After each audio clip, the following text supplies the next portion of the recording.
Hello everybody, welcome to Eric's Adventure Lab.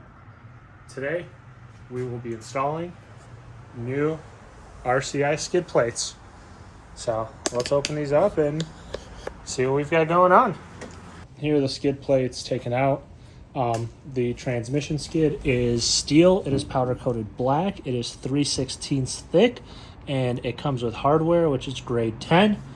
And the front bumper filler plate comes with hardware as well. This is 14 gauge steel. So this is the front side actually. So this slides into the bolts on the back side of the engine skid plate. And then this bolts onto the GX. So I'll show you guys how to do that. It's got a hole for the transmission drain plug. So if you want to change the fluid, make it super easy. I ended up going with RCI because when I got the GX, it already had an RCI engine skid plate. They're one of the few companies that do make stuff for the GX470s. I did go with the steel versus the aluminum just because aluminum, once you hit it a couple times and it bends, it's more likely to fatigue and break.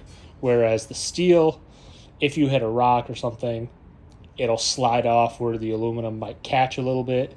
Yes, there's a slight weight penalty for going with steel over aluminum, but at the end of the day, a couple pounds isn't going to make a huge difference. The next thing I'm going to do is install this front filler plate. This goes between your front bumper and the existing engine skid plate. These two slotted holes go onto the skid plate side, and those two slotted holes go onto the bumper side. Now I'll show you what it looks like underneath the bumper, and you'll have to remove a front plastic piece that comes from the factory.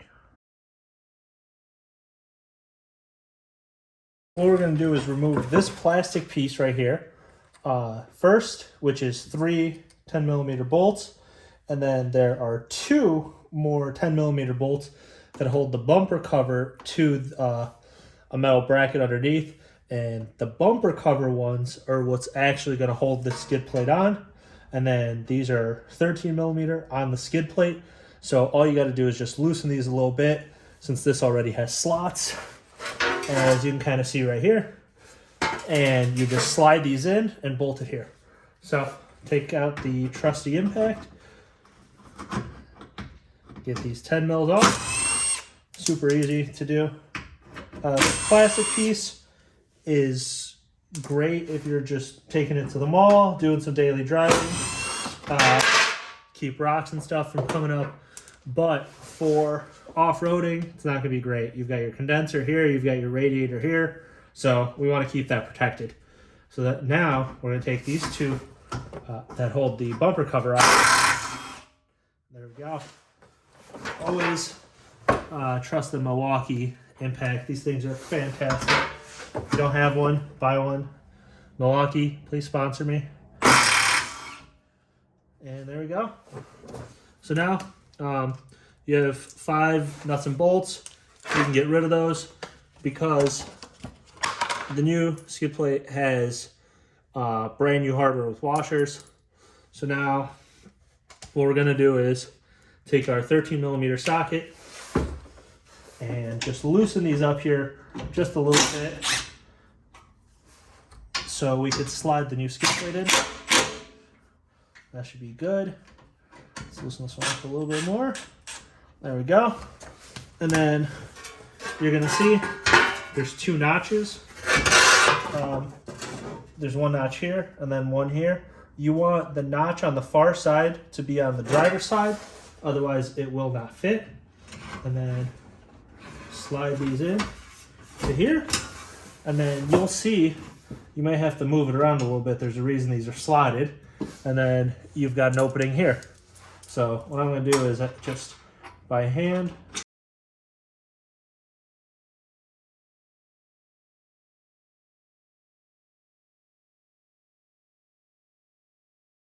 take my 10 mil and tighten up the front ones. And then once that's tightened up, I'll take my 13 and tighten up the rear for the skid plate.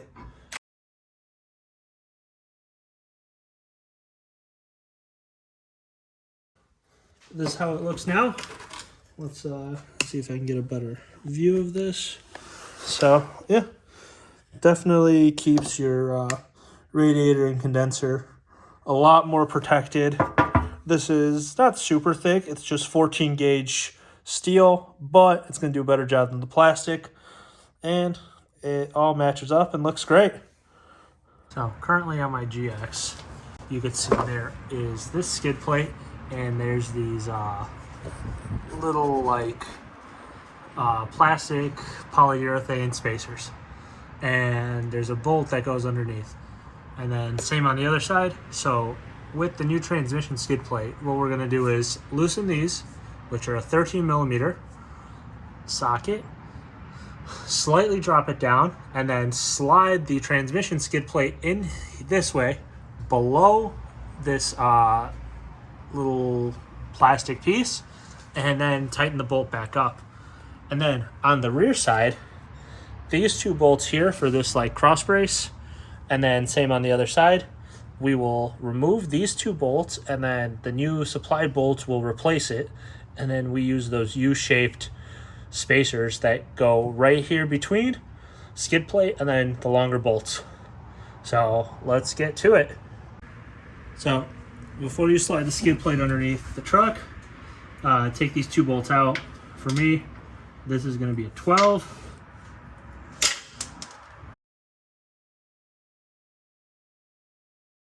So, as everybody can see, I snapped a bolt. So this is going to be fun because I'm guessing this one is probably going to be just as bad, and then so are the other two. The other bolt snapped. I moved on to the passenger side. This one snapped. I sprayed these with PB Blaster. I'm going to try to put some heat in this next one, and if that doesn't work, I have to end up just dropping this whole trans cross member and putting rib nuts. So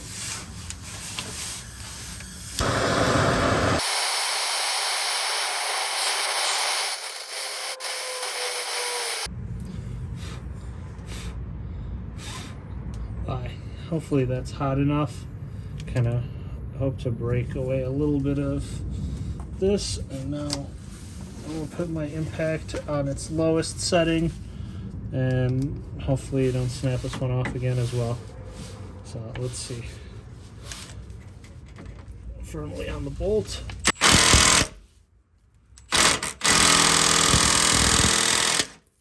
And it snapped again. Okay, I guess we're gonna drop the whole transmission cross member now.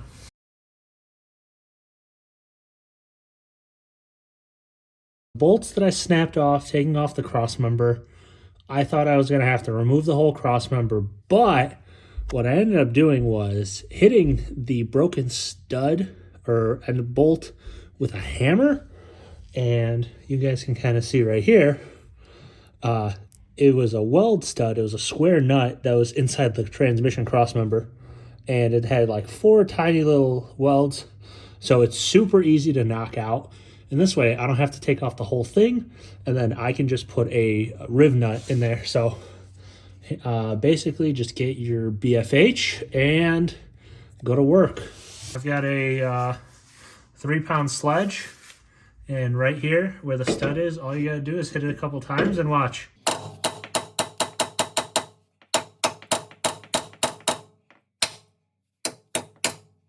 But you can see this is gone, and then you can just reach in from the top. Right here, there's a little bit of a hole. And get my fat fingers out. Here it is. The broken stud. So, not as much work as I initially expected. I'm going to put riv nuts, like I said. So then for this front side as well, it goes like this. You can see, so these bolts that go into the frame rail, those snapped off on me too. I did the same thing, basically just hammered it in. Because I snapped all these bolts, as everybody can see, I'm gonna put nutsert in. So I've got this, it's the Astro nutsert tool. It is Astro 1442. I've had this for a little bit now.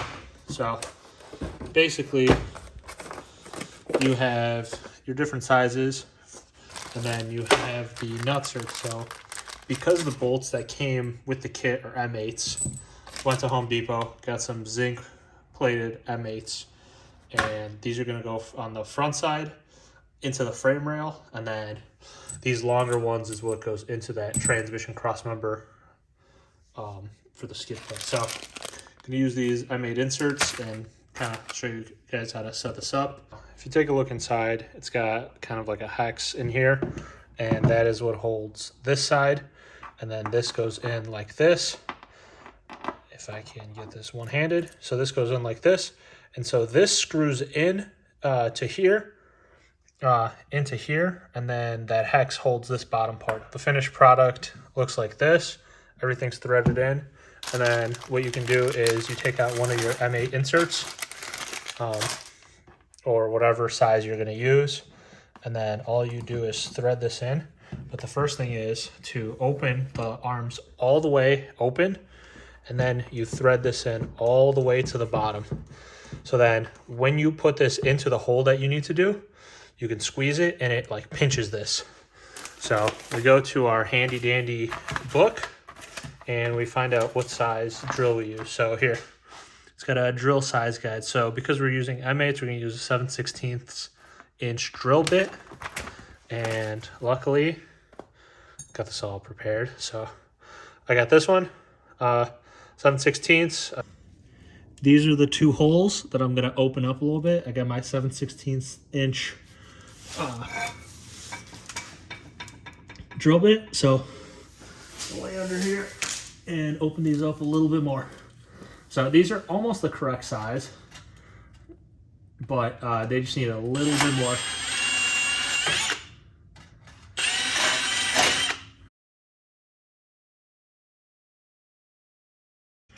Spread this open all the way. Thread in your nutsert all the way to the bottom. And then, again, put it into the hole. Keep it as straight as possible. And squeeze the handles evenly.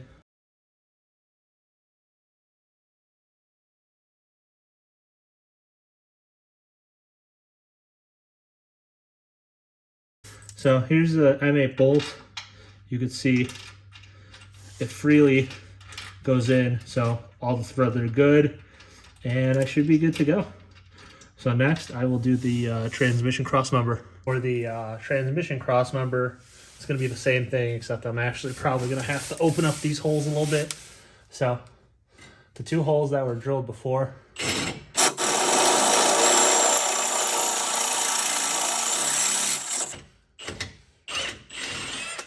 okay, that's one drilled open to 7/16. Now the second one, try to drill these up as straight as you can. I know it can be kind of hard.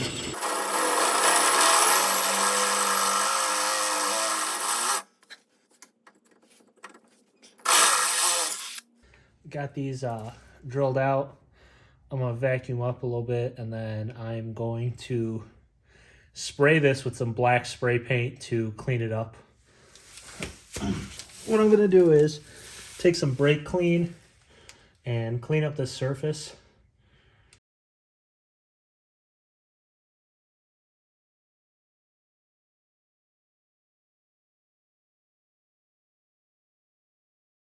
Just got some quick color from Home Depot. Nothing crazy, you don't need to do anything too big, but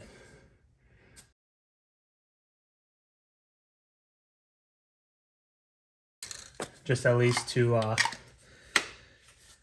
keep that raw metal surface from corroding. That the paint has been dry, I'm going to put in the rib nuts into the transmission crossmember. So one reason I'm using these rib nuts is because with this RCI skid plate, this is just the transmission one. There's another one that's even further back for the transfer case, and then they've got a fuel tank one and other stuff. So the engine, transmission, and transfer case all nest in within each other. So if I did put like a serrated nut or something, or a nut into the crossmember, it would be a pain to try to get out. So with these rib nuts, it's going to make removal much easier if I ever need to take these off.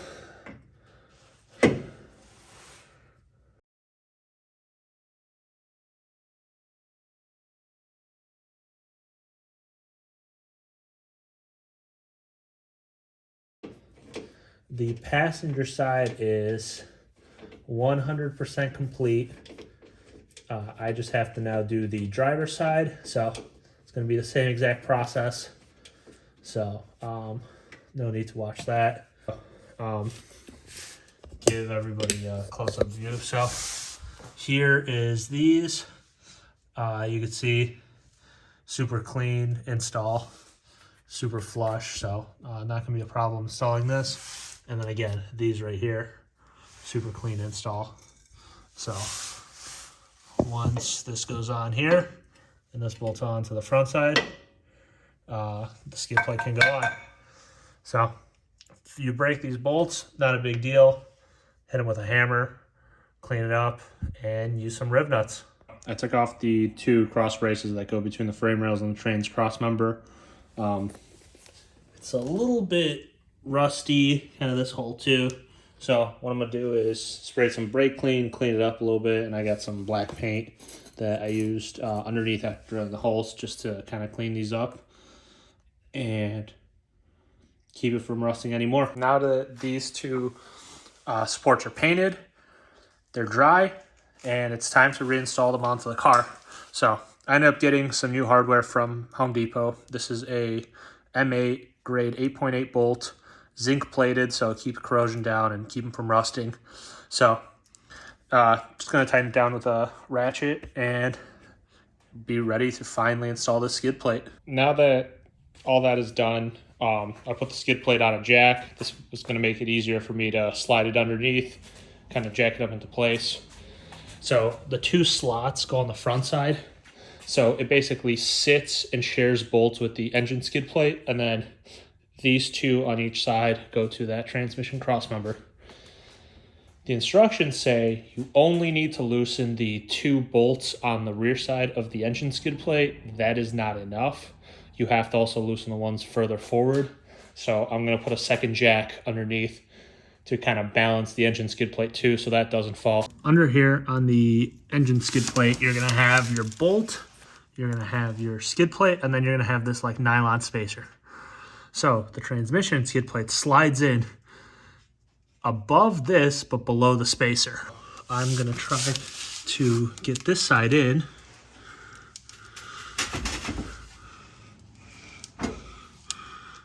Maybe. Oh, there's not much space. Let me tell you that.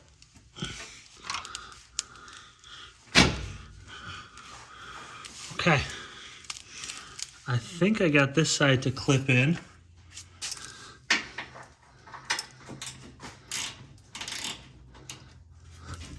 There we go. See? Now it's fully seated. So I could tighten this a little bit at least to kind of get it. And then time to get the other side. Moving on to the rear, the kit comes with this U-shaped spacer that goes right here between the skid plate and the cross member. So I'm gonna put a little bit of thread lock, again, 4-inch one, onto these bolts.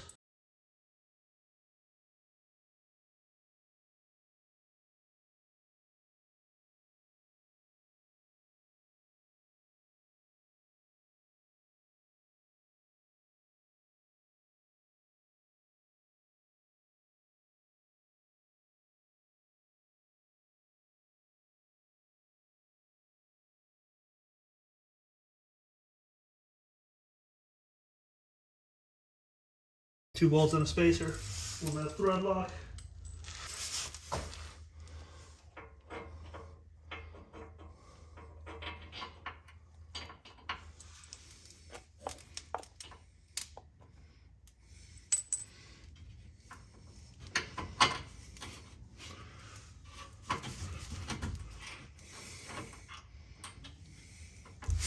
So the important thing is to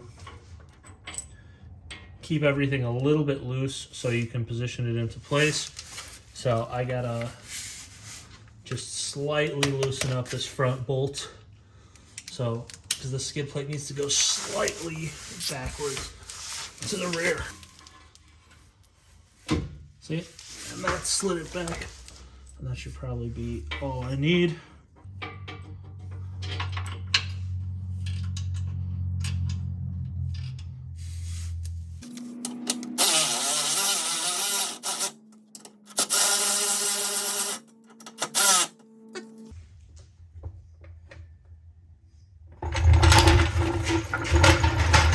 The jack is out of the way.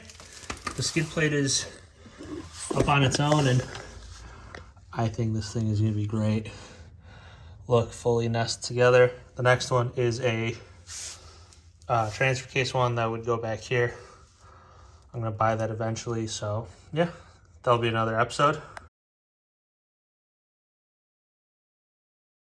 So this transmission skid plate was definitely a bit of a bear to install, but got it figured out. Made it work. So if you learned something today, like the video. If you want to see more adventures with me building this Lexus up and going on trips and doing stuff, subscribe, and hope to see you for the next one. Thanks.